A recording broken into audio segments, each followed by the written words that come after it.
उदारीकरण के बाद से भारत में विदेशी कंपनियों के आने के साथ ही देश में युवाओं के लिए निजी क्षेत्र में रोजगार की अपार संभावनाएं खुलने लगी। भारत के प्रथम हिंदी विश्वविद्यालय ने इन्हीं कारणों को ध्यान में रखकर 1997 से विदेशी भाषाओं की शिक्षा आरंभ की। क्या है? है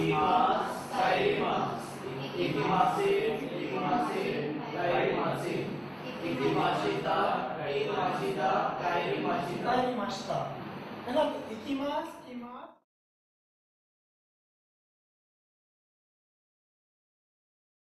भाषा की अच्छी शिक्षा देने के लिए उसके लिखित तथा मौखिक अभ्यास पर रोजाना ध्यान दिया जाता है। 我写汉字呢。我写汉字呢。他做什么呢？ वो क्या हो जाएगा? Encontramos unos amigos. A unos amigos. A unos amigos.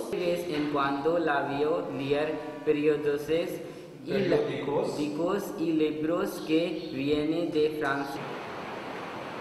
विदेशी भाषा की शिक्षा के लिए छात्रों को लैब विद्यालय की सुविधा भी अलग से दी गई है।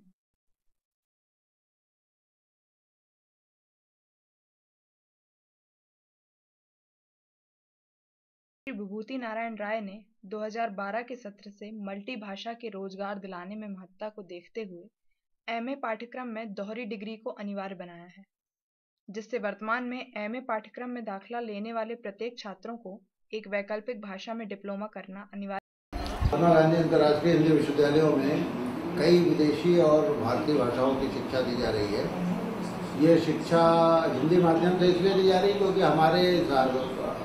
हमारा पूरा माध्यम ही हिंदी है। हर विषय की शिक्षा हिंदी में दी जा रही है और मेरा मानना है कि हिंदी माध्यम से विदेशी भाषाएं सीखना ऐसे बच्चों के लिए ज़्यादा आसान है जिनकी मातृभाषा हिंदी या जिनके घर में हिंदी बोली जाती है। मेरा ये भी सोचना था कि हम विद्यालय में पढ़ने वाले हर छात्र को एक से अधिक भाषा सीखने के लिए प्रेरित करें। वो सिर्फ हिंदी पढ़ करके न रह जाए, एक ऐसी भाषा जो उसकी मातृभाषा न हो उसके लिए डिप्लोमा जरूरी कर दिया गया।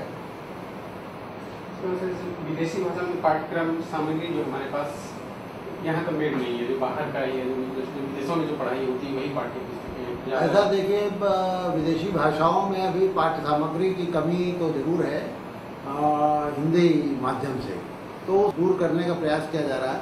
मसलन अभी स्पेनिश हिंदी शब्दकोश तैयार किया गया है और दूसरी भाषाओं में भी इस दिशा में काम हो रहा है।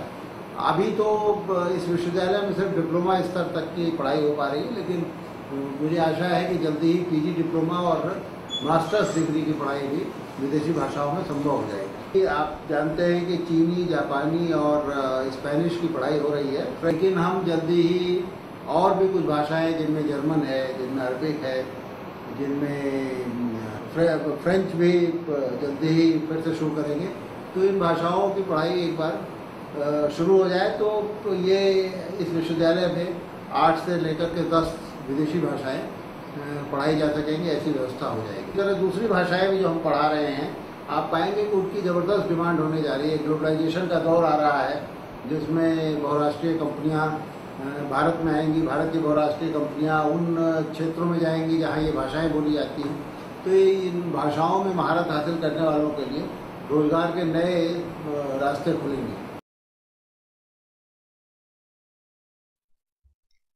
हिंदी विश्वविद्यालय में नियमित छात्रों के साथ बाहरी छात्रों के लिए विदेशी भाषा की शिक्षा की सुविधा भी है।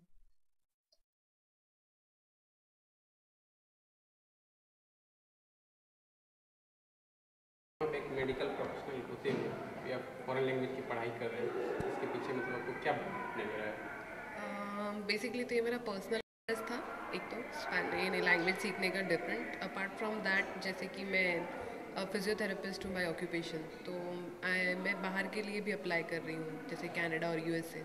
तो जैसे अगर मैं ये लैंग्वेजेस सीखती हूँ तो अगर मैं दूसरे देश में जाती हूँ तो मुझे इसका बेनिफिट मिलेगा कि मैं उन लोगों के साथ कम्युनिकेट कर पाऊँगी उनकी लैंग्वेज में। इसलिए मैंने स्पेनिश सीखी है, इसके पहले मैंने चाइनीज़ भी सीखी है।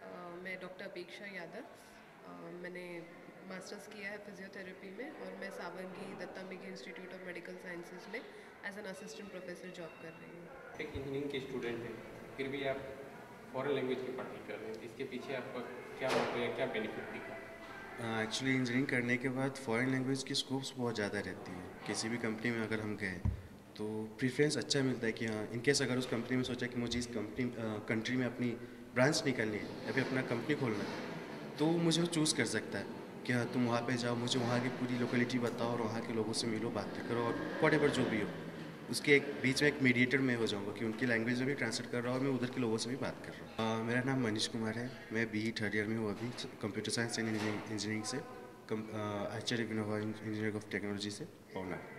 आप मैनेजमेंट की पढ़ाई कर रहे हैं, इसके अलावा फॉरेन लैंग्वेज की अपनी पढ़ाई, इसके पीछे आपको क्या बेनिफिट दिखा? बेनिफिट एक्चुअली एजुकेशनली भी बेनिफिट था उसमें, और दूसरा ये रीज़न था कि एक फॉरेन लैंग्वेज का जो स्कोप रहता है, एक्चुअली जो एक फॉरेन लैंग्वेज जब पढ़ते हैं तब हम कुछ नए चीज़ों से कनेक्टेड होते हैं, जैसे उनके कल्चर्स, उनके तौर तरीके किस तरह से वो रहते हैं, और एक नया कुछ सीखने को जहाँ पे मिलता है, तो इट्स बेनिफिशियल।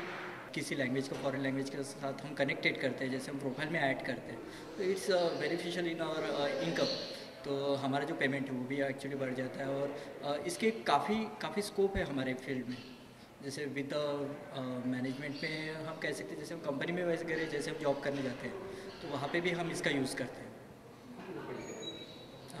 सनी करवाड़े, मैं एक MBA स्टूडेंट हूँ। सर, आज लगातार फॉरेन लैंग्वेज पढ़ने वाले छात्रों की संख्या बढ़ रही है, इसके पीछे सर क्या रीज़न?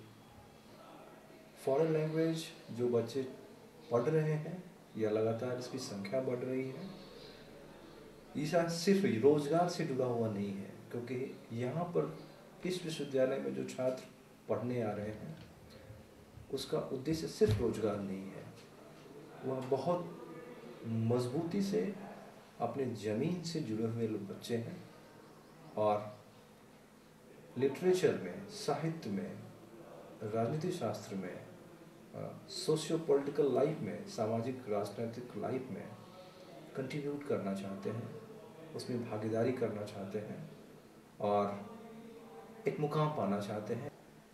सर, यहाँ पर देखा जा रहा है कि मेडिकल इंजीनियरिंग, यहाँ तक कि कई प्रोफेसर, असिस्टेंट प्रोफेसर जो बाहर में मेडिकल्स के, इंजीनियरिंग के, MBA के स्टूडेंट्स, वो भी पढ़ाई करने के लिए आते हैं, जबकि उनके पास एक अच्छा प्लेसमेंट का ऑफर है, जॉब की सिक्योरिटी है, फिर भी वो विदेशी भाषा पढ़ने के लिए आ रहे हैं। इसके पीछे सर क्या रीज़न? पिछले 7 सालों में हमारे विदेशी भाषा के कक्षा में कई एज ग्रुप के लोगों ने ज्वाइन किया है, 20s, 30s, 40s, 50s, 60s और 70s, मतलब 20 साल से 70 से 80 साल के लोगों ने ज्वाइन किया, पढ़ा।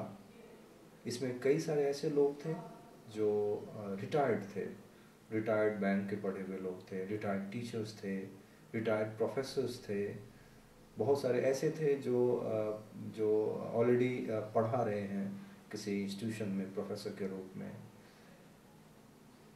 यह सब अलग अलग एज ग्रुप था उनके साथ, और वह इसलिए यहाँ आते थे कि जॉब तो कर रहे थे या जॉब वो करेंगे, लेकिन उस जॉब में क्या एक नई विमा आ सकती है, क्या एक नया रास्ता निकल सकता है, क्योंकि इस वक्त लगभग सब लोगों को लग रहा है कि रास्ता अनलिमिटेड है, कहीं भी जा सकते हैं।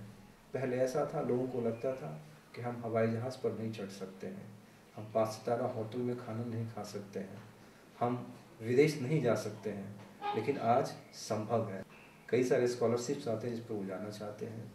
मेडिकल कॉलेज के स्टूडेंट जो हमारे यहाँ पढ़ने आते हैं, अमेरिका में दूसरी भाषा स्पेनिश है, और उसे ऐसा लगता है कि अगर वो अमेरिका में काम करना चाहते हैं तो स्पेनिश भाषा उसको सहायक होगी।